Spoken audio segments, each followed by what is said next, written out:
Situações de emergência.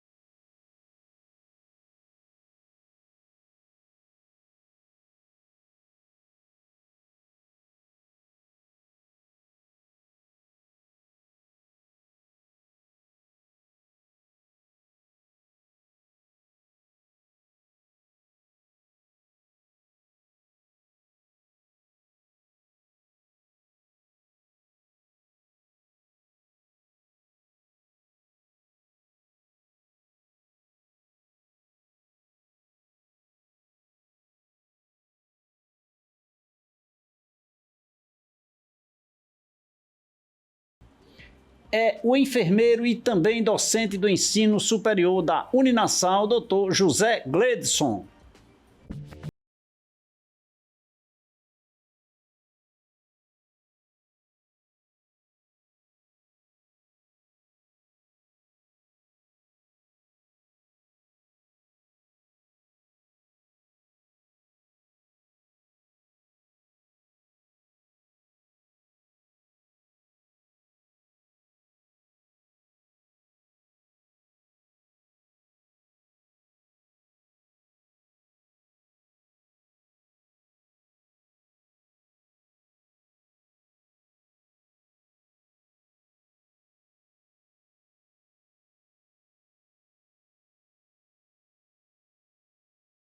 Primeiro, muito obrigado por você aceitar vir tomar um cafezinho comigo aqui. Motivo de alegria, seja bem-vindo, né? Muito obrigado, eu que agradeço a oportunidade, doutor. Falar num tema tão importante, né, dentro da sociedade. E é um tema engraçado que tem aqui no nosso tema, como agir corretamente em emergências, né? A crise convulsiva.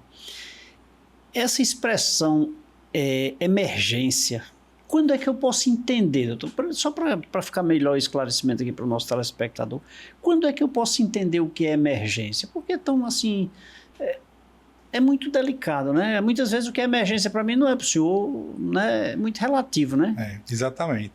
Quando a gente fala sobre a crise convulsiva, ela vai ser uma emergência porque ela pode me causar danos ao paciente que muitas vezes vai perdurar para o resto da vida.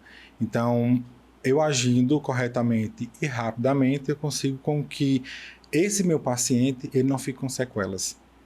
E quando é que eu posso entender que o cidadão ali, o meu amigo, está tendo uma crise convulsiva? Pronto. A gente vai ter alguns tipos de crise convulsiva. Porém, o mais comum é aquele onde o paciente ele vai se debater, né? Ele vai ter aqueles movimentos involuntários, tanto das pernas, dos braços. Ele vai ter a perca da consciência, né? Quando desmaia. E ele vai começar a se debater. Quando há esse movimento involuntário, muitas vezes ele pode acabar se machucando, tendo algum objeto perto, ou na hora do começo da crise, ele cair, bater a cabeça. É ali como a epilepsia, é uma crise convulsiva, né? Isso. É porque a gente tem a epilepsia, que já é a doença propriamente dita, onde vai ter essa alteração neurológica já ali instalada devido a um tumor, a uma infecção no cérebro, na cabeça, ou outras consequências, como o uso abusivo de álcool, droga, alguns medicamentos, eles vão estar associados. Eu posso ter essa crise sem ser, por exemplo, epilético? Pode. Então isso pode acontecer com um de nós dois aqui agora? Pode, porque, exemplo, se eu bebo frequentemente, e aí eu estou naquela fase de beber todo dia, então meu corpo está começando a se acostumar com aquela quantidade de álcool. E aí eu me transformo em um alcoólatra. No momento que eu tenho uma pausa nessa quantidade diária de álcool, o meu corpo ele vai sentir falta e aí entra a abstinência. Muitas vezes essa abstinência é o que vai causar uma crise convulsiva, principalmente se o paciente já tem outras comorbidades. Olha só, rapaz, e a gente muitas vezes imagina que é advinda de alguma doença, quer dizer, pode surgir daí uma doença, seria mais ou menos isso? Pode surgir a partir de uma doença. Exemplo, nunca tive uma crise convulsiva. Cheguei na fase adulta, tive uma crise convulsiva.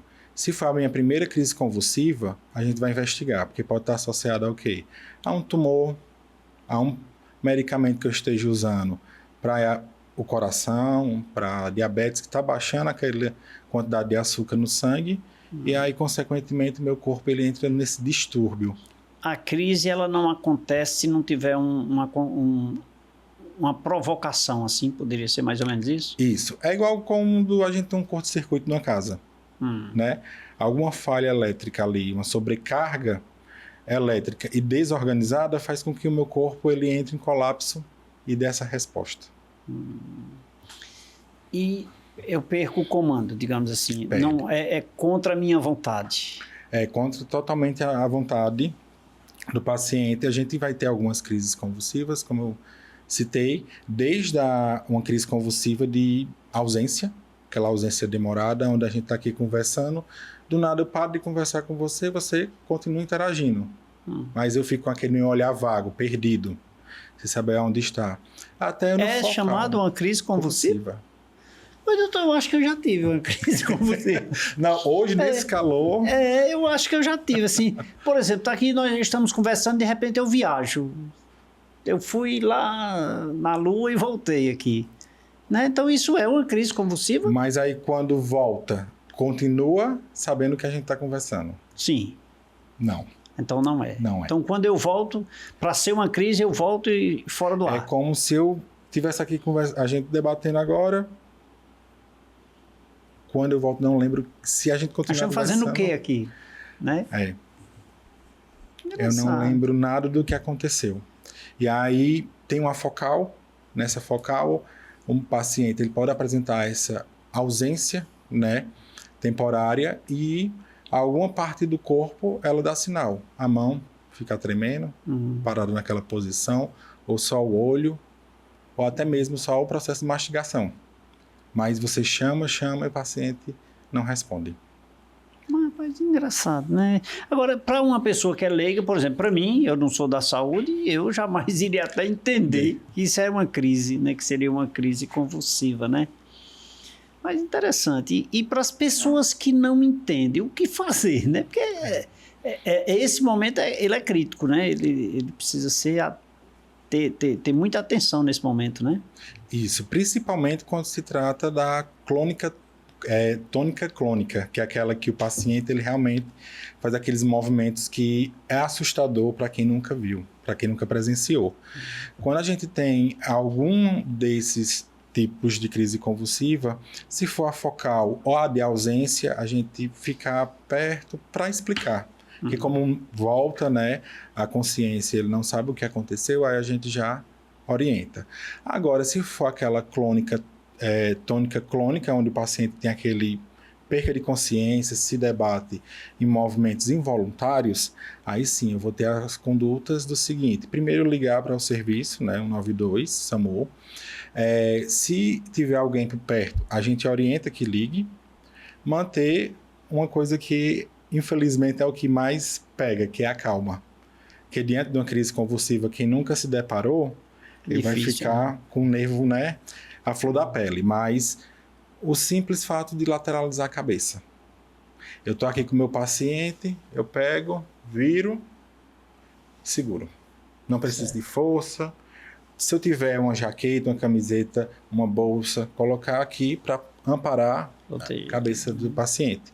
Porque no movimento, eles vão ter um movimento muito forte e acelerado.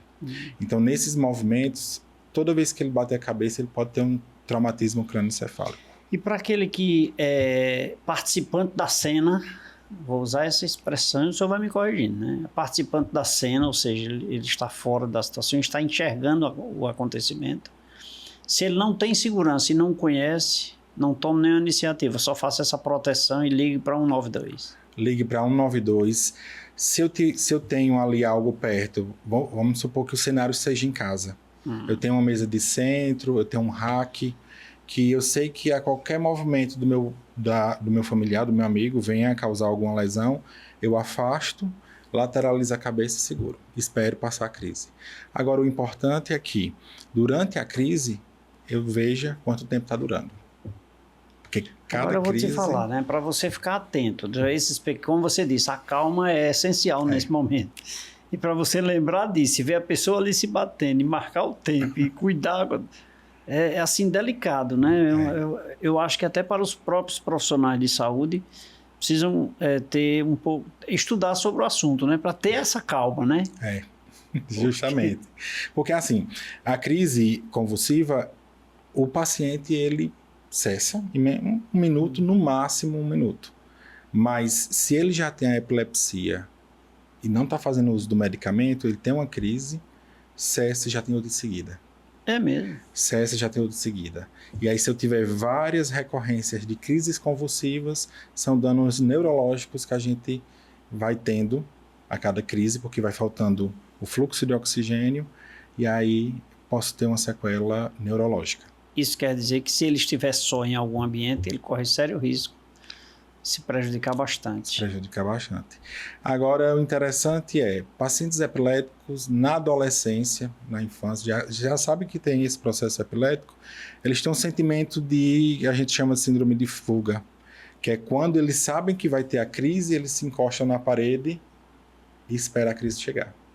E ele já sente que vai ter a crise? Já, porque é muito comum eles relatarem que é um sufocamento, uma agoniação, e o mundo começa a ficar turvo e conversar coisa com coisa, que é a desorientação.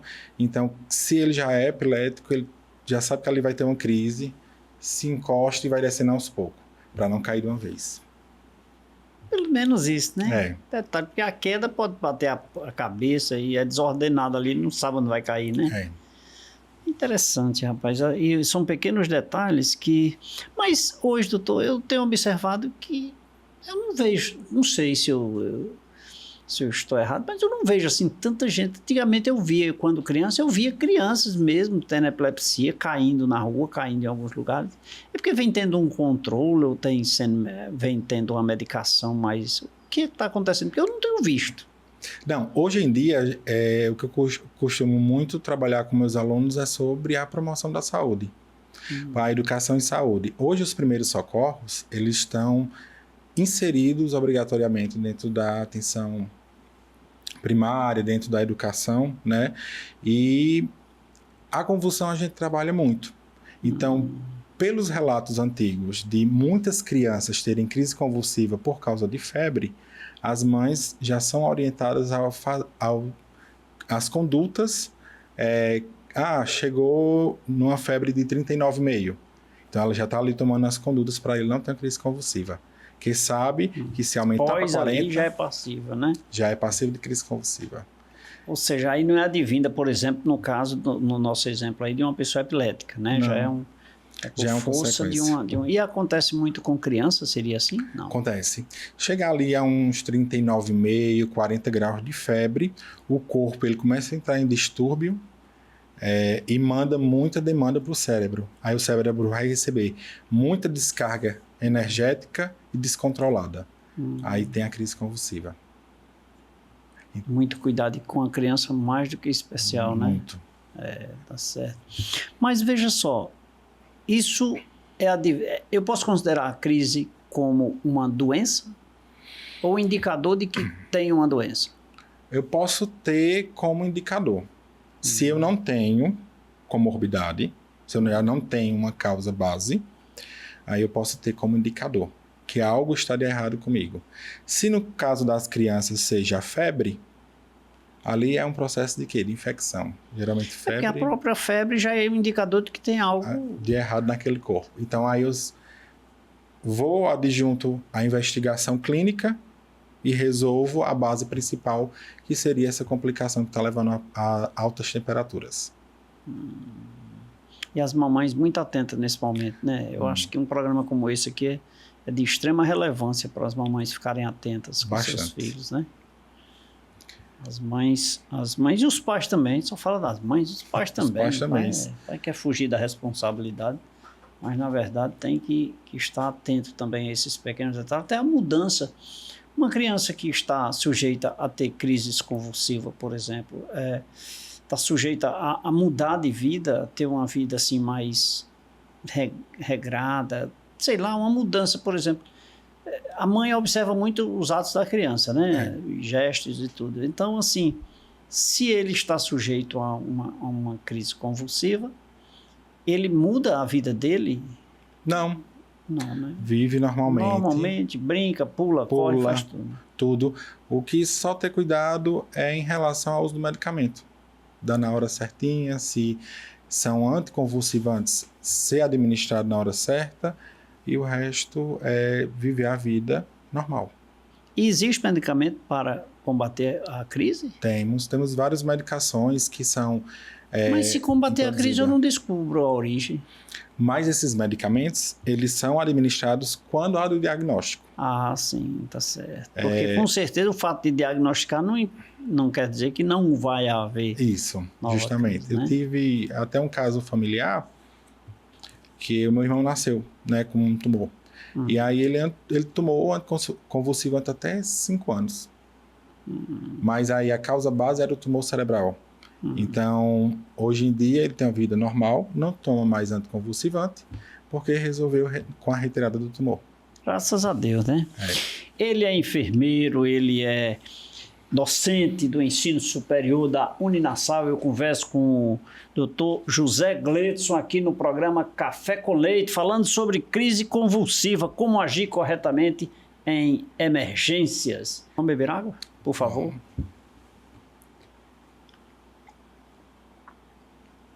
Aceita um cafezinho? Aceita. Com leite, viu? Por favor. Quer conhecer um pouco mais sobre este assunto, crise convulsiva? Você fica ligado, porque no próximo bloco o doutor disse que tem muito mais para você. Daqui a pouquinho a gente volta.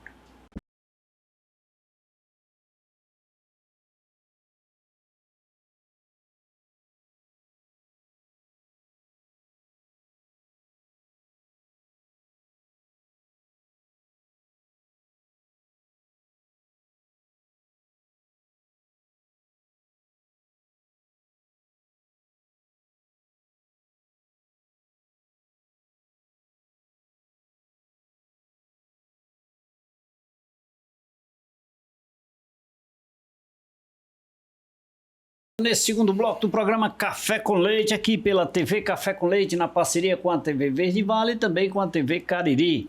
Lembrando que você acompanha esta e todas as nossas edições lá no site tvcafécomleite.com.br. Dr. José Gleidson é o convidado de hoje do nosso programa e o nosso tema é crise convulsiva, como agir corretamente em emergências. Vou pedir permissão aqui ao meu convidado para mostrar aqui para você a revista dele. Ele já ganhou essa daqui, então você não mande mensagem aí dizendo que quer essa edição aqui não, que você não vai ganhar, tá? É a 9ª edição do Café com Leite em revista.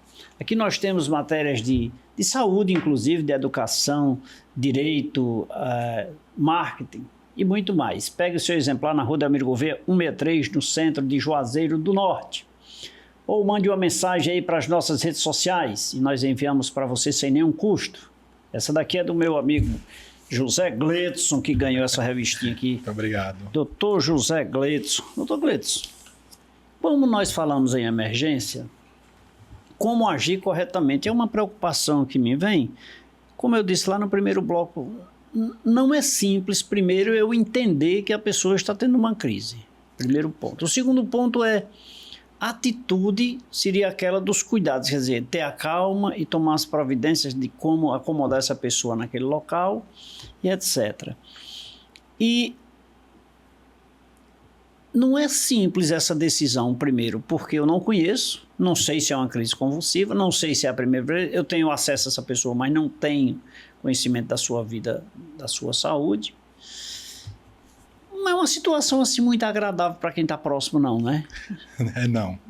Realmente a gente intensifica muito esses treinamentos de primeiros socorros para a população justamente nesse objetivo, de sempre treinar para quando acontecer ela ter uma sensação que vai conseguir ajudar.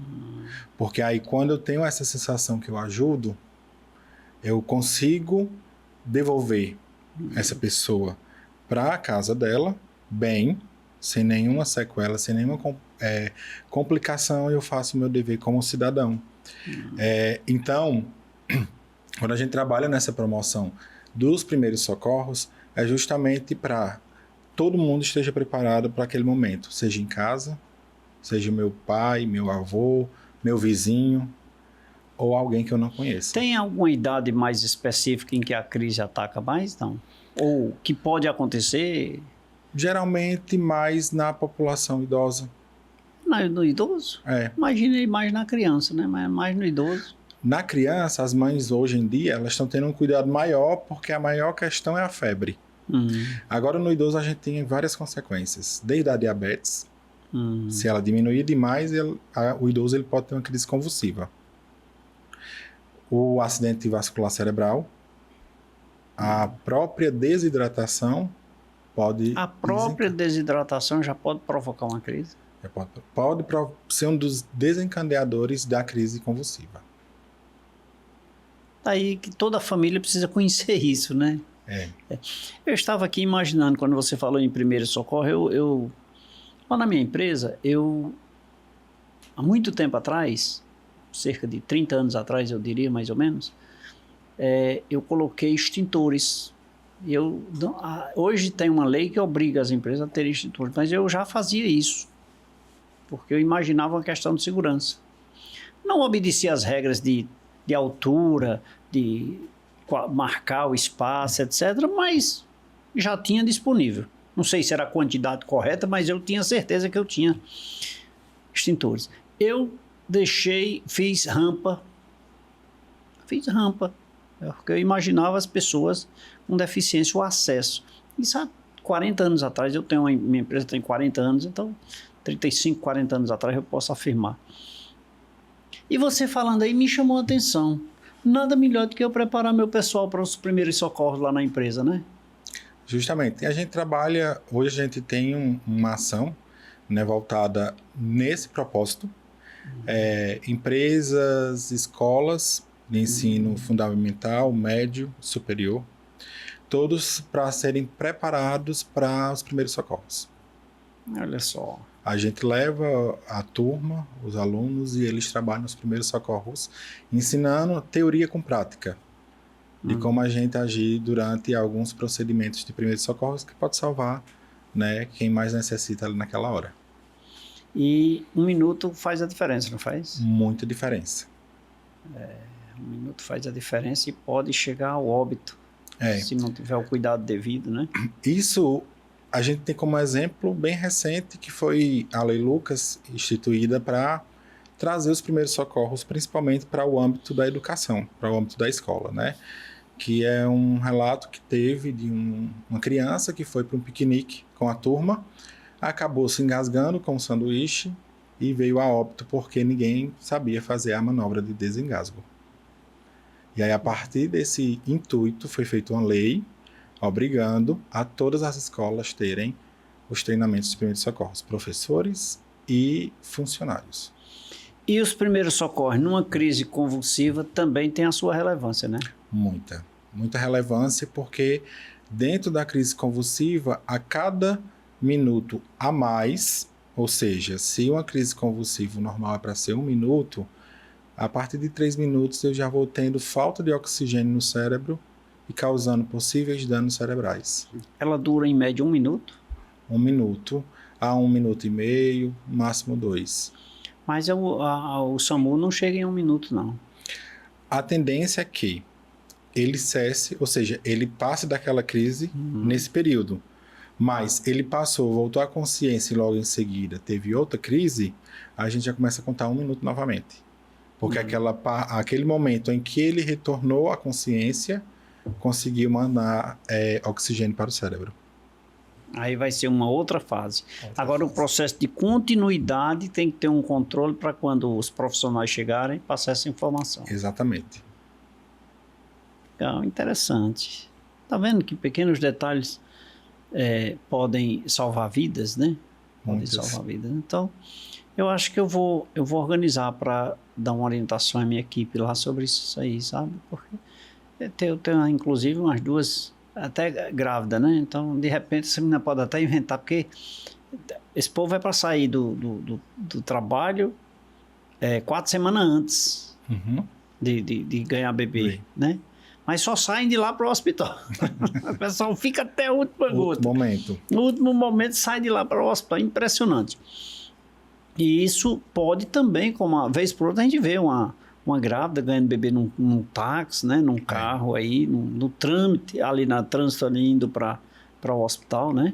E a gente sempre, quando vai trabalhar os primeiros socorros, é o que o pessoal mais quer saber, mais quer tirar dúvidas, são sobre esses pequenos assuntos, que para a gente é muito comum por estar estudando todo dia.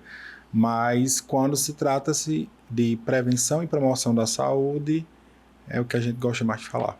Deixar a população já Porque são preparada. pequenos detalhes, engasgo, como você falou, o próprio nascimento de um bebê, né? Isso. Uma crise de convulsiva também que pode, febre, são pequenos detalhes, mas que podem ser fortes indicadores de que o problema é mais, como diz o outro, o problema é mais embaixo. Justamente. Feito isso, doutor, detectei isso. Eu posso pegar um paciente desse, jogar dentro do meu carro e levar para o hospital? Não devo. Não se deve, porque se esse paciente tiver, na hora da crise convulsiva, da perda da consciência, batido forte com a cabeça no chão, a gente tem que ter uns cuidados maiores também. Porque aí ele pode ter um traumatismo crânioencefálico. Então aí a gente tem que analisar como a gente chama dentro dos primeiros socorros, a biomecânica do trauma, a biomecânica da cena, de como aconteceu. Que aí ele possa ter não só a crise convulsiva propriamente dita, ele pode ter uma crise convulsiva pelo aumento do fluxo de sangue no cérebro.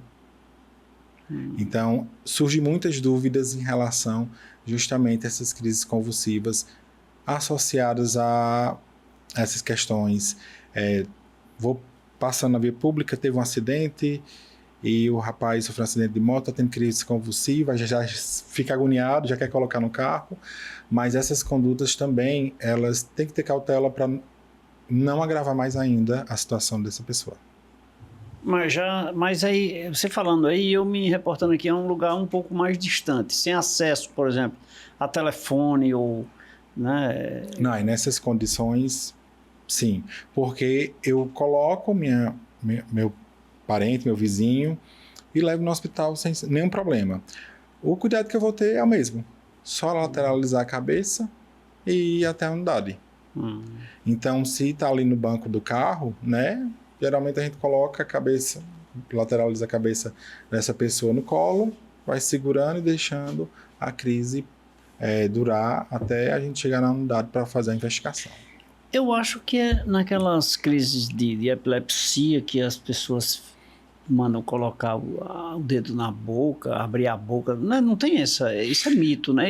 Muito, muito. Antigamente existia uma história que no começo do processo de saúde-doença, né, que as pessoas que tinham crises convulsivas eram pessoas que estavam com alguma alteração espiritual. E aí eles queimavam a roupa daquela pessoa.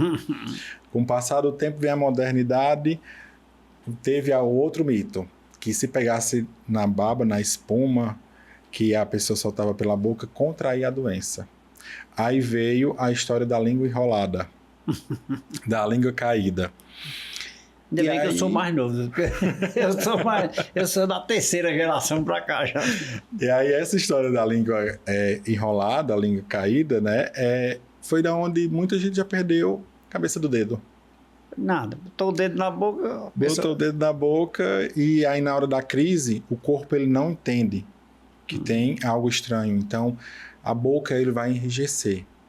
E aí toda a força que o ser humano, que aquela pessoa vai ter, naquele momento vai estar travada. Sendo aplicada naquele momento. E aí quando acorda, às vezes está a cabeça do dedo dentro da boca da pessoa. Ou a língua da pessoa decepada por morder na hora da pessoa puxar. Aquela pessoa na tentativa de, não, vai enrolar a língua, puxar a língua. Deixa enrolar. Lateralizou a cabeça, ela não tem como. Realmente existe, esse processo da queda da língua existe. Mas se eu tiver de decúbito dorsal, se eu tiver, né, como o povo chama, papo para cima. Mas na hora que eu lateralizo a cabeça, a língua ela não tampa as vias aéreas. Ela fica caída. O organismo, Deus é incrível, né? É. Porque tem pequenos detalhes, por exemplo, se virar aqui de lado, porque a intenção na prevenção é de que a língua vai, digamos assim, prender a respiração, é isso? Nas vias aéreas, a gente tem as vias aéreas superiores e inferiores, né? Então, quando estamos em decúbito dorsal, que há esse relaxamento do meu corpo, ela realmente tem uma quedazinha. E ela tampa as minhas vias aéreas, eu não consigo receber oxigênio, né? E aí, quando eu vou lateralizar a cabeça, por mais que tenha esse relaxamento do corpo, mas ela não vai tampar as vias aéreas, porque aí ela vai estar lateralizada. Muito bem, olha aí. Isso serve de advertência para as pessoas que estão nos assistindo para, ao acompanharem atos dessa natureza, em termos de convulsão, cuidado, e tem a sua relevância. Não é à toa, né? Porque muitas vezes um pequeno detalhe que a gente... Qual é a diferença que faz eu ficar assim ou ficar de lado, né? Por isso que é bom... Eu gosto sempre de explicar a causa e o porquê que a gente está fazendo isso, aonde é que tem, dizendo que aqui é o correto, para poder as pessoas não ficarem se perguntando por que é que eu preciso só botar a cabeça para o lado. É justamente para trazer ali uma melhora, entre aspas, para uma conduta melhor para salvar a vida daquela pessoa. Por isso que a gente conversar sempre, todo e qualquer assunto tem a sua relevância, né, doutor? Sempre ajuda, tem sempre alguém atento a esses detalhes, né? Gente, eu estou conversando aqui com o Dr. José Gleidson, ele que é docente da Uninasal, do curso de enfermagem aqui em Juazeiro do Norte, e ele também que é enfermeiro e abrilhanta o nosso programa de hoje, falando sobre crise convulsiva, né? E eu tenho a honra de chegar até você com essas informações advindas aqui do nosso convidado, o Dr. José Gleidson. Por favor. Aceita mais um cafezinho? Por gentileza. Quer conhecer um pouco mais sobre este tema, crise convulsiva? Você fica ligado, o doutor vai continuar com a gente e ele promete que no próximo bloco tem muito mais para você. Fique ligado.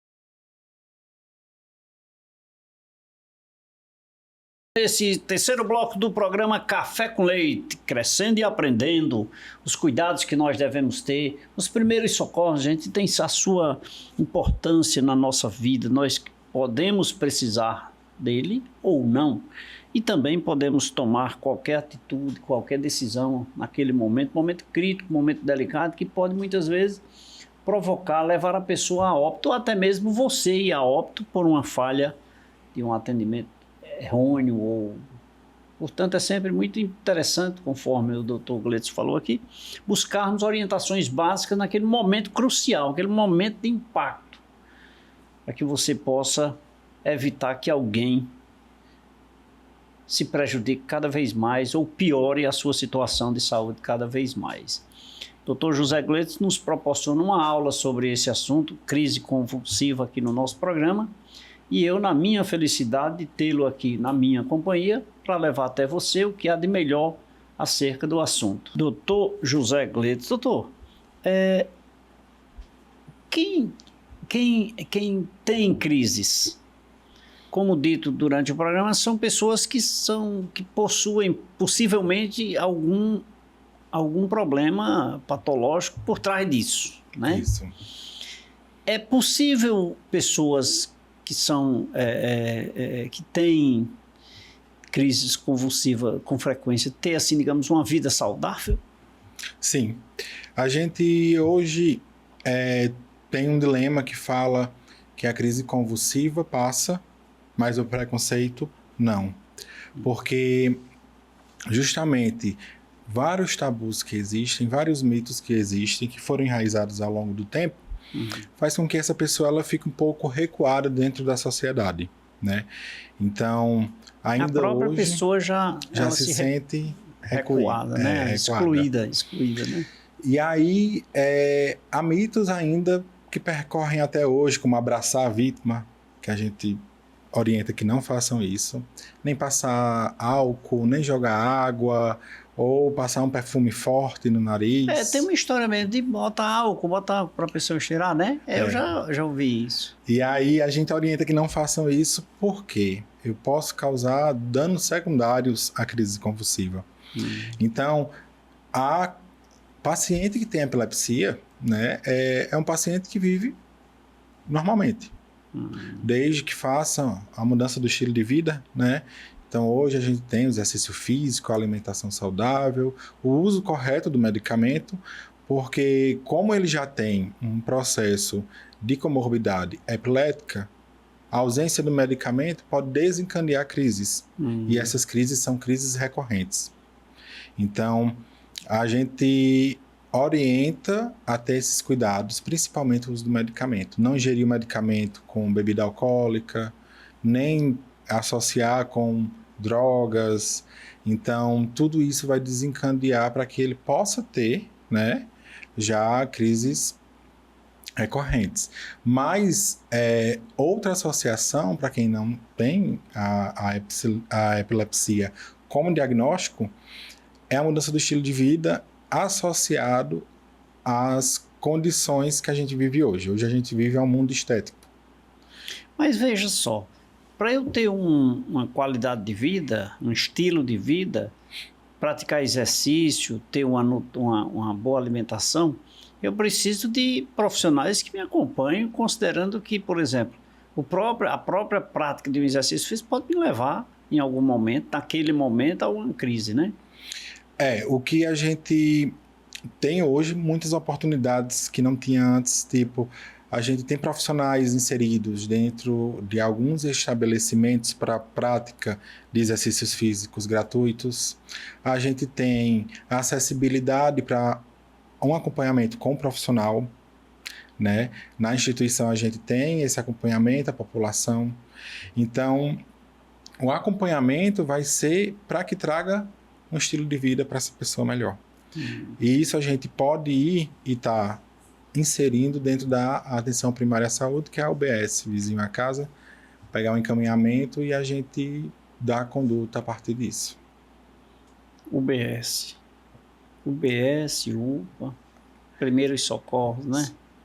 Olha só, quão relevante é uma UBS nesse momento. Nesse momento. Desde que tenha profissional, né? Porque tem às vezes... doutor, pelo menos tem um enfermeiro, né? Porque o médico foge e deixa tudo por conta do enfermeiro. Tendo um para fazer encaminhamento. Deixa eu fazer um comentáriozinho rápido aqui, que eu acho que o enfermeiro, ele é o cara, sabe? Ele é a peça-chave de um tratamento.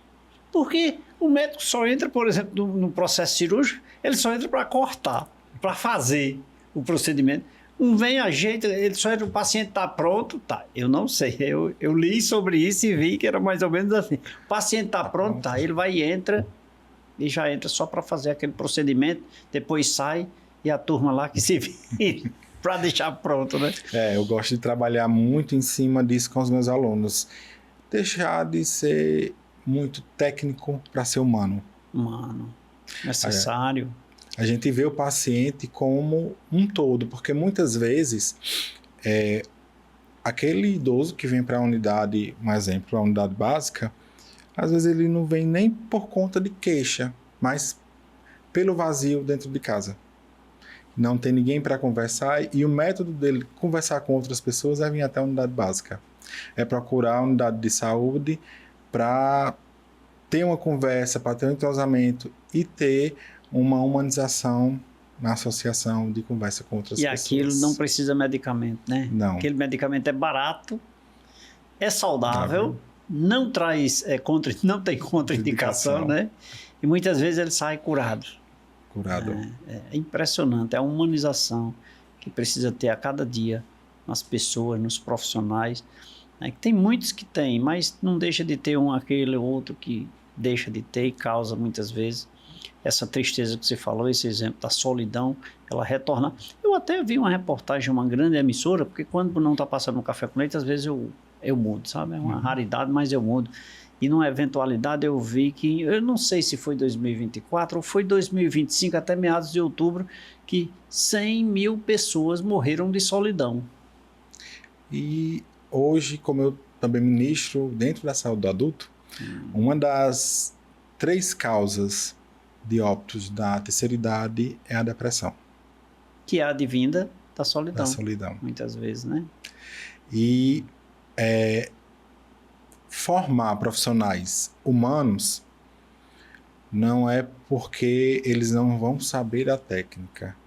Vão saber fazer a técnica humanizada, que aí a gente tem um profissional no qual ele vai respeitar, independentemente de quem seja, aquele paciente dentro de suas crenças e valores. E é isso que falta, porque muitos abandonam o tratamento, não querem saber da unidade, porque chega e se depara com um profissional totalmente técnico. Mas tem muita gente boa, viu? Eu visito e vejo que tem muitos profissionais assim, humanos mesmo, que recebem as pessoas bem, que transformam a sua vida até na porta de entrada. A porta de entrada do ambiente. Até na UBS mesmo, eu já fui. Existem maravilhosos profissionais que você realmente vê que a sociedade, que aquele contexto está inserido ao redor daquela unidade, não só a unidade primária como a UBS, mas de UPA, de hospitais, elas sentem acolhidas, porque são realmente os profissionais que trazem a humanização no seu valor, no seu caráter. E as pessoas cometidas de crises convulsivas precisam dessa humanização em especial, né? Precisa. Como você disse lá no início, quando ele sente que vai sentir uma crise, ele já recua ali e se sente excluído do meio, né? Se sente. E aí é onde a gente, enquanto profissional da atenção primária, ou um profissional que vai visitar, né, um paciente que já é portador da epilepsia, traz como um acolhimento. Porque eu tive uma crise convulsiva, eu posso ter a qualquer momento, o povo vai ficar rindo, o povo vai tirar foto, vai filmar, e aí ele começa a auto se excluir. E é onde a gente tem que atuar trazendo, não, você volta para dentro da sociedade, porque você vai viver sua vida normal. E o que eu acho mais importante não seria induzir essa pessoa a voltar com a sua relevância, claro, mas as pessoas, de um modo geral, aceitá-lo como uma pessoa normal, que o diga-se de passagem, né? Porque hoje é só, como a gente já conversou, da mudança do estilo de vida. Essa pessoa ela vai viver normalmente.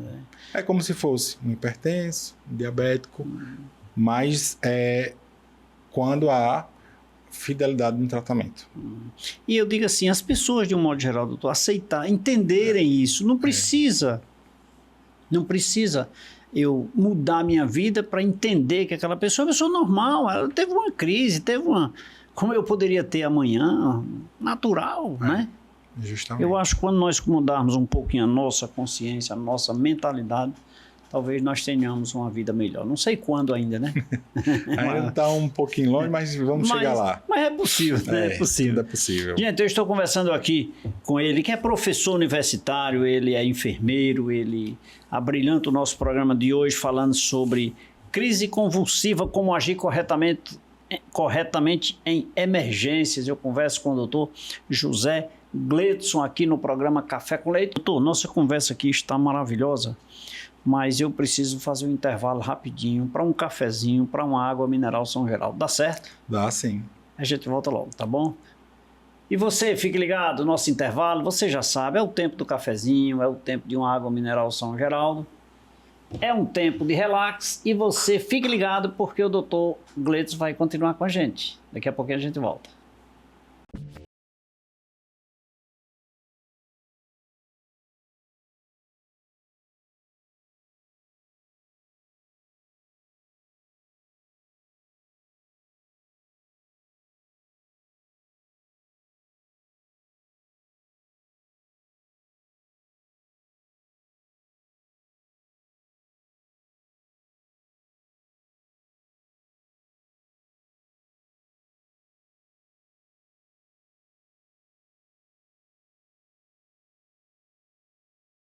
Eu já me deliciei de uma água mineral São Geraldo.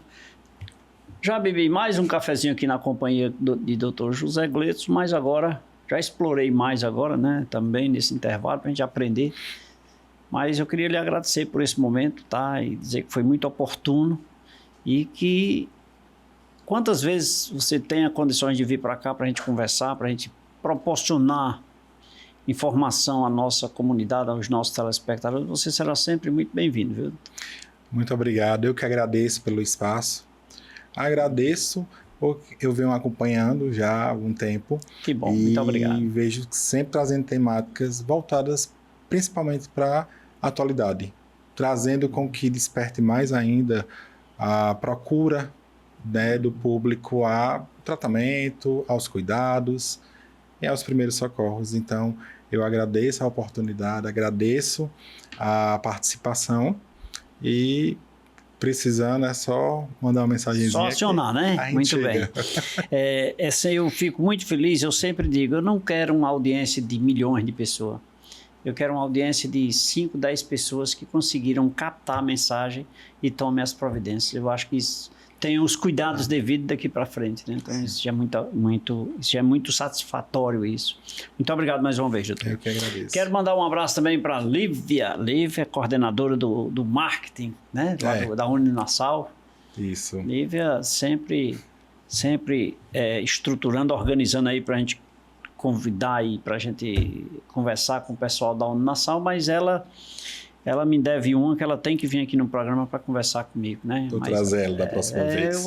Eu vou juntar todo o corpo de professor da Uninassal, traga a Lívia aí, todo mundo pega a Lívia à força e traz aqui para ela falar um pouquinho, né? Sempre muito bom. Lívia, um beijo para você, muito obrigado pelo carinho da sua companhia, obrigado pela sua audiência, muito obrigado pela parceria, você sempre que contribui com os nossos convidados aqui no programa Café com Leite. Doutora Francisca Bezerra, advogada, sempre também ligada no programa Café com Leite.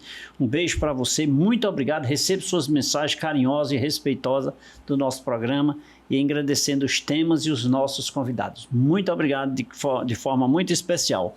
Robério e sua esposa também acompanham o nosso programa. Aline da Sal e Doces, na Rua São Pedro, a esposa de Robério, de Berim, né? José Marcos, da Golog também, que mora ali no bairro Leandro Bezerra, Valdeci, filho de Ana, na Rua Maria Beata de Araújo, Dona Ceissa, mãe de Emanuel, também assistindo o programa. Mandar um alô para Maria Clara no bairro no bairro José Geraldo da Cruz, e nos acompanhe nas nossas redes sociais. Gente, eu vou ficando por aqui. Lembre-se, de segunda a sexta-feira o nosso programa é regional. Agora, aos domingos, às 23 horas, você assiste na Rede Meio de Comunicação o programa Café com Leite a nível nacional, tá bom? Beijo a todos, fiquem